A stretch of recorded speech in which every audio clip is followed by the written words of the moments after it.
मी doctor C D Devkar, Rahuri कृषी विद्यापीठात 40 वर्षे नोकरी केल्यानंतर मी रिटायर्ड झालो आणि आता मी माझी शेती चांगल्या प्रकारे बघायला लागलो.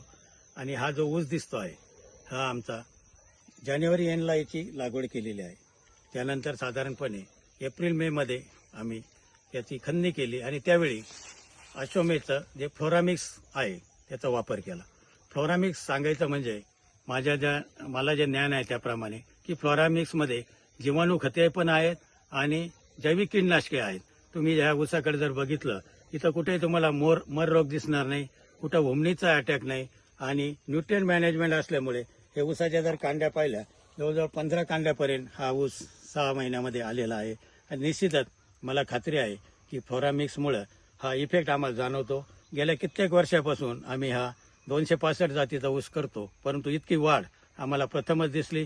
आम्ही शेजारच्या शेतकऱ्यांकडे जाऊन पाहिलं, त्यांच्यापेक्षा आमची वाढ निश्चितच चांगली दिसली. म्हणून फ्लोरामिक्स वापरणं अतिशय गरजेचं आहे. आपण स्वतः खात्री करा आणि मगच आपण यावर बोलू. धन्यवाद.